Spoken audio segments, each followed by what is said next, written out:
बार बार ऐसे उदाहरण आते हैं कि सरकार एक कदम लेती है और फिर 2 कदम पीछे जाती है।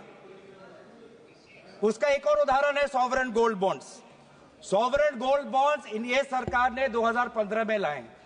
2015 में ये सरकार ये सॉवरेन गोल्ड बॉन्ड्स इन्होंने शुरुआत की और अभी हाल की बजट में जब इनका पूरा ये स्कीम फियास्को हो गया, पूरा स्कीम फ्लॉप हो गया, अब ये स्कीम को बंद करना चाहते हैं। क्यों?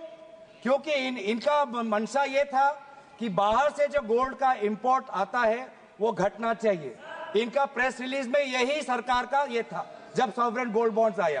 अब मैं जानना चाहता हूं आदरणीय वित्त मंत्री से कि sovereign gold imports since 2016 is it gone up or has it gone down? Which one of your objectives of the sovereign gold bond scheme have you achieved? We want to know. You got the sovereign gold bond scheme thinking that government borrowings, it will help government borrowings. But now your liabilities are such that even in this budget you have to pay around 8,900 crores, and in a few years from now the government liabilities has exceeded by 930%, and you have to pay close to 1 lakh crores, and that is why close to 67 tranches of sovereign gold bond payments have been withheld by this government. And this shows, again, that in this government they only care about headlines, they only care about speeches, they only care about optics. They don't know what is happening on the ground. They don't know what is happening on the ground. अब बात आती है GST की। GST बोल सकते हैं ना sir? अभी वित्त मंत्री ने दोबारा कहा कि ma'am please have the patience ma'am, you can say all of this in your reply, ma'am. Please, on all of, ma'am, you hear your speakers also. You hear when your speakers come, you tell them also the same thing. Please tell them the same thing. Please tell them the same thing. Now I'm telling, if I'm saying anything which is not related to finance economy, you tell. Now in GST, caramel popcorn alag, non-caramel popcorn alag.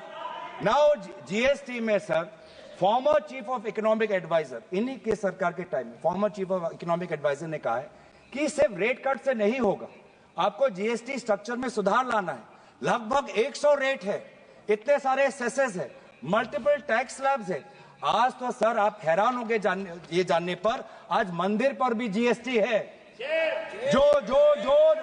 जो सरकार धर्म को लेके आज वो लोग बीच में जाती है, देश के बीच में, आज उन्होंने कुछ वर्षों से पहले मंदिरों पर भी उन्होंने टैक्स लगा दिया है जो Hindu religious and charitable endowments पे आते हैं। और एक स्कूल पेंसिल पे भी, एक स्टेशनरी पे भी, यूनिफॉर्म पर भी इनका जीएसटी है।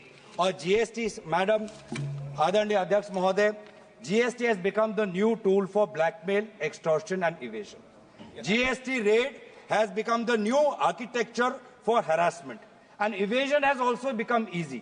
Evasion has increased from 2023. In 2023, evasion of GST has doubled to 2 lakh crores. अब इन्होंने एक और harassment का टूल निकाल रहे हैं, वो है इनकम टैक्स बिल में, जो फिलहाल कमिटी में है। लेकिन इनकम टैक्स बिल में एक प्रावधान है कि आज एक इनकम टैक्स का ऑफिसर आपके मोबाइल फोन में, आपके कंप्यूटर में पूरा वो चीजें देख सकता है, पूरा सोशल मीडिया आपको देख सकता है। इतना ताकत जो हमारे सरकार के इंफॉर्मेशन टेक्नोलॉजी एक्ट 2000 में नहीं है, इतना ताकत जो डिजिटल प्रोटेक्शन एक्ट 2023 में नहीं है, उतना ताकत आज ये इनकम टैक्स ऑफिसर्स को देना चाहते हैं। और इनका क्या मंशा है हमको सब पता है। Income tax is just the way they are using it is harassing people, harassing shopkeepers, harassing small traders, harassing small businessmen, and आज यही आज लोगों के बीच में चिंता है।